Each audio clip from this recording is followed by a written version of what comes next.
बिस्मिल्लाहिर्रहमानिर्रहीम। अस्सलाम वालेकुम स्टूडेंट्स। 10th क्लास बच्चों, आपके बायोलॉजी के चैप्टर नंबर 12 का बच्चों लेक्चर नंबर 6 है और आज आपका टॉपिक है डिविजन्स ऑफ ब्रेन।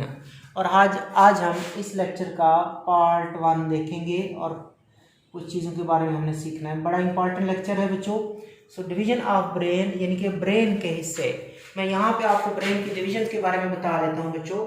ये ब्रेन है और जो ब्रेन है उसको हम 3 हिस्सों में तकसीम करेंगे। कितने हिस्सों में तकसीम करेंगे? हम ब्रेन को हम 3 हिस्सों में तकसीम करेंगे।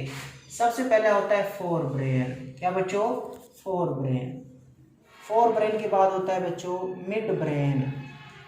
मिड ब्रेन के बाद जो अगला ब्रेन होता है वो होता है हाइंड ब्रेन। ठीक हो गया। और जो फोर ब्रेन है इसको आज देख लेते हैं, कुछ हिस्सों को इसके आज देखते हैं और कुछ जो हिस्से होंगे वो हम नेक्स्ट लेक्चर में कवर करेंगे। सो फोर ब्रेन जो होता है इसके 3 हिस्से होते हैं मजीद। ठीक हो गया बच्चों। पहला हिस्सा जो होता है इसका थैलेमस होता है। फोर ब्रेन का पहला हिस्सा थैलेमस होता है। दूसरा हिस्सा हाइपोथैलेमस होता है। ठीक हो गया। और तीसरा हिस्सा बच्चों सेरिब्रम होता है। सेरिब्रम होता है। थैलेमस, हाइपोथैलेमस, सेरिब्रम, ये 3 हिस्से हैं फोर ब्रेन के। सो ये होती हैं, इनको कहते हैं divisions of brain.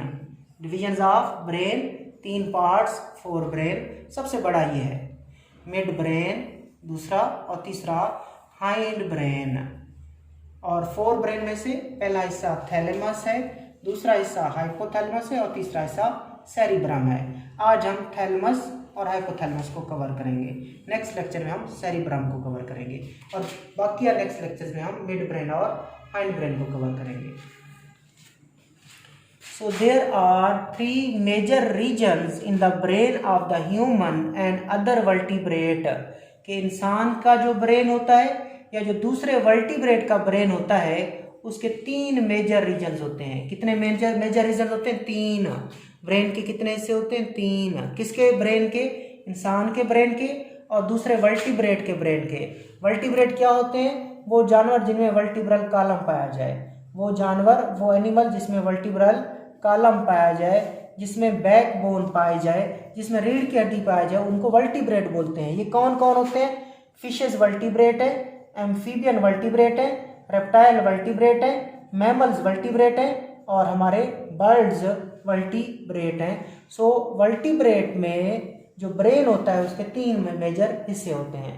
These are fore brain, पहला हिस्सा, पहली डिवीजन फोर ब्रेन, दूसरा मिड ब्रेन, तीसरा हाइंड ब्रेन है।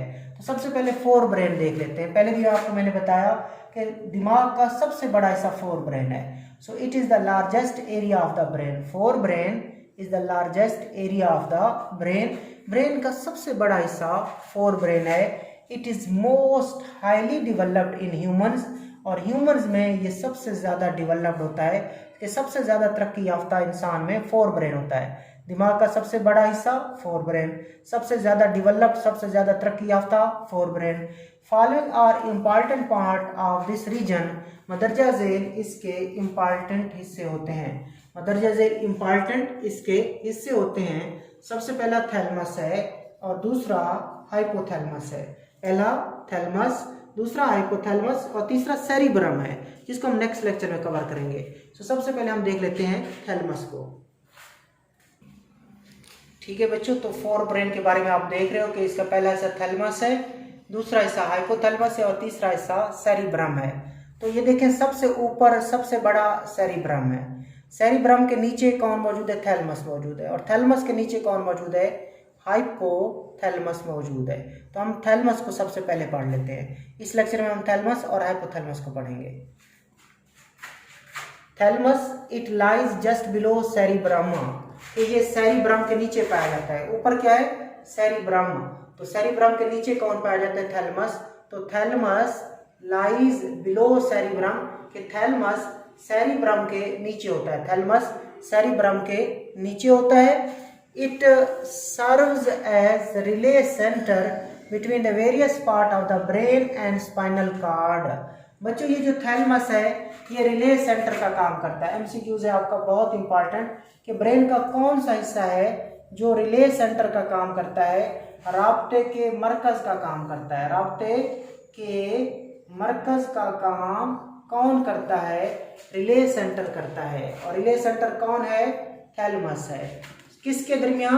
ब्रेन के मुख्तलिफ हिस्सों के दरमियान और नीचे जो स्पाइनल कार्ड होता है उसके दरमियान। नीचे कौन मौजूद है? स्पाइनल कार्ड मौजूद है। उस स्पाइनल कार्ड के दरमियान, स्पाइनल कार्ड के दरमियान और ब्रेन के मुख्तलिफ हिस्सों के दरमियान राब्ते का मरकज थैलेमस है। इसका मतलब क्या है बच्चों? कि कोई भी मालूमात होगी वो थैलेमस में से गुजरेगी। कहाँ से गुजरेगी? थैलेमस में से गुजरेगी और फिर वहाँ से ब्रेन के पास जाएगी। ठीक है, वहाँ से ब्रेन के पास जाएगी और फिर ब्रेन से कोई भी मालूमात अगर नीचे जाएगी तो वो भी किसको क्रॉस करेगी? वो भी पहले थैलेमस को क्रॉस करेगी फिर नीचे जाएगी। सो ये जो थैलेमस है ये राब्ते का मरकज है, ये रिले सेंटर है ब्रेन के मुख्तलिफ हिस्सों के दरमियान और स्पाइनल कार्ड के दरमियान। It also receive and modify sensory impulses except from nose. ये इंपॉर्टेंट एमसीक्यूज है कि बच्चों ये जो आपका थैलेमस है ये मालूमात को लेता है और उनको मॉडिफाई करता है, तब्दील करता है सेंसरी इम्पल्सेस को, सिवाय नाक के, before they travel to the cerebrum. जितनी भी बच्चों मालूमात आ रही हैं नीचे बॉडी से, जितनी भी मालूमात आ रही हैं उन सबको कौन रिसीव करता है? थैलेमस रिसीव करता है, सिवाय नोज वाली मालूमात के। नाक से आने वाली मालूमात को थैलेमस वसूल नहीं करता। बाकी जितनी भी मालूमात होती हैं उन सब को थैलेमस क्या करता है? वसूल करता है, इससे पहले कि उसको कहाँ भेज दे, वो ब्रेन के पास भेज दे या सेरिब्रम के पास भेज दे। ठीक है बच्चों, तो ये आपने देखा कि ये जो आपका थैलेमस है ये सेंसरी मालूमात को वसूल करता है, रिसीव करता है और उनको तब्दील करता है। तमाम सेंसरी मालूमात को लेता है, उनको तब्दील करता है सिवाय नाक के, क्योंकि नाक की जो मालूमात थी वो इसमें से नहीं गुजरती। और फिर ये उनको वसूल करता है, तमाम सेंसरी मालूमात सिवाय नाक के, नोज के, उनको वसूल करता है, उनको तब्दील करता है। उसके बाद फिर उनको सेरिब्रम के मुख्तलिफ हिस्सों के पास भेज देता है। आगे चलें। Thalamus is also involve in pen perception. Like जो दर्द की आगाही होती है, हमें फील होता है कि यार हमारे पेट में दर्द हो रहा है, हमें कोई कांटा लग गया है, हमें कोई नीडल लग गई है। ठीक है, सो जो पेन परसेप्शन है उसको भी कौन कंट्रोल करता है? सेरिब्रम कंट्रोल करता है। एंड कॉन्शियसनेस यानी कि शऊर को, यानी कि सोने को और जागने को भी ये कंट्रोल करता है। सो अगर कोई आपसे पूछे कॉन्शियसनेस को कौन कंट्रोल करता है, स्लीप अवेकनिंग को कौन कंट्रोल करता है? आपका थैलेमस। और उसका पेन परसेप्शन को भी थैलेमस कंट्रोल करता है। थैलेमस कवर किया आपने कि थैलेमस जो है सेरिब्रम के नीचे होता है, रिले सेंटर का काम करता है, किसके दरमियान? ब्रेन के दरमियान और नीचे स्पाइनल कार्ड के दरमियान। ये सेंसरी मालूमात को लेता है, उनको तब्दील करता है और उसके बाद सेरिब्रम में भेजता है। एक मालूमात को नहीं लेता, वो है जो नोज से आ रही है। इसके अलावा पेन परसेप्शन को कंट्रोल करता है, कॉन्शियसनेस, स्लीप और अवेकनिंग को भी कंट्रोल करता है। आगे हम चलते हैं फोर ब्रेन का दूसरा हिस्सा जिसका नाम है हाइपोथैलेमस। खुद बता रहा है, नाम बता रहा है कि ये जो हाइपोथैलेमस है ये थैलेमस के नीचे होता है। थैलेमस ऊपर, हाइपोथैलेमस उसके नीचे। सो ये जो मैंने ग्रीन बनाया हुआ है इसको बोलते हैं हाइपोथैलेमस। सो थैलेमस ऊपर है, उसके नीचे हाइपोथैलेमस है, सबसे ऊपर सेरिब्रम है, सेरिब्रम सबसे ऊपर, उसके नीचे थैलेमस, थैलेमस के नीचे हाइपोथैलेमस। सो ये तीन हिस्से हैं, हाइपोथैलेमस, सेरिब्रम और हाइपोथैलेमस, थैलेमस और सेरिब्रम किसके? फोर ब्रेन के। और फोर ब्रेन आपके जिस्म, आपके ब्रेन का सबसे बड़ा हिस्सा है और सबसे तरक्की याफ्ता डेवलप्ड हिस्सा है। So hypothalamus it lies above the midbrain, ये मिड ब्रेन के ऊपर होता है, and just below the thalamus, और थैलेमस के नीचे होता है। तो इसका मतलब ये है कि हाइपोथैलेमस के नीचे मिड ब्रेन होगा। हाइपोथैलेमस के नीचे दिमाग का दूसरा हिस्सा जिसको बाद में पढ़ेंगे हम, उसको क्या कहते हैं बच्चों? मिड ब्रेन कहते हैं। क्या कहते हैं? मिड ब्रेन कहते हैं। सो हाइपोथैलेमस मिड ब्रेन के ऊपर है लेकिन थैलेमस के नीचे है। हाइपोथैलेमस मिड ब्रेन के ऊपर है लेकिन थैलेमस के नीचे है।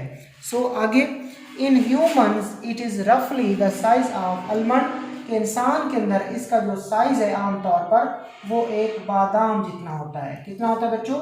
एक बादाम जितना इसका, आलमंड जितना इसका साइज होता है। One of the most important function of the hypothalamus, ये बड़ा इंपॉर्टेंट काम आपको बता रहे हैं, एमसीक्यूज है बच्चों।